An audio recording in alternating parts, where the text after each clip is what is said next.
হাজার হাজার মানুষ আমাকে হুমকি দিচ্ছে। আমি একজন জুলাই যোদ্ধা। এবার রাজধানীর হাজারীবাগ থানাধীন একটি ছাত্রী হোস্টেল থেকে এনসিপির ধানমন্ডি থানার যুগ্ম সমন্বয়কারী জান্নাতারা রুমির ঝুলন্ত মরদেহ উদ্ধার করেছে পুলিশ।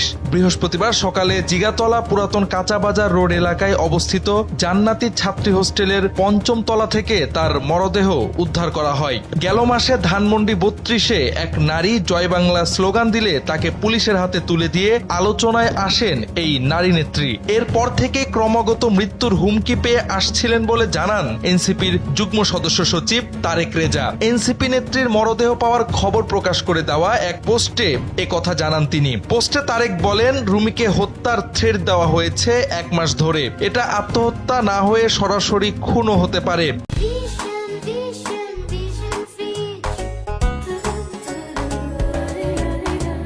পোস্টমর্টেম রিপোর্ট আসলে বোঝা যাবে, তদন্ত হতে হবে। মৃত জান্নাতারা রুমি নওগাঁ জেলার পত্নীতলা উপজেলার নাজিরপুর থানাধীন মোহাম্মদ জাকির হোসেনের মেয়ে। হাজারীবাগ থানা পুলিশ বলছে, মরদেহের সুরতহাল প্রস্তুত করার পর ময়না তদন্তের জন্য হাসপাতাল মর্গে পাঠানো হবে। এটি আত্মহত্যা নাকি হত্যাকাণ্ড তা খতিয়ে দেখা হচ্ছে।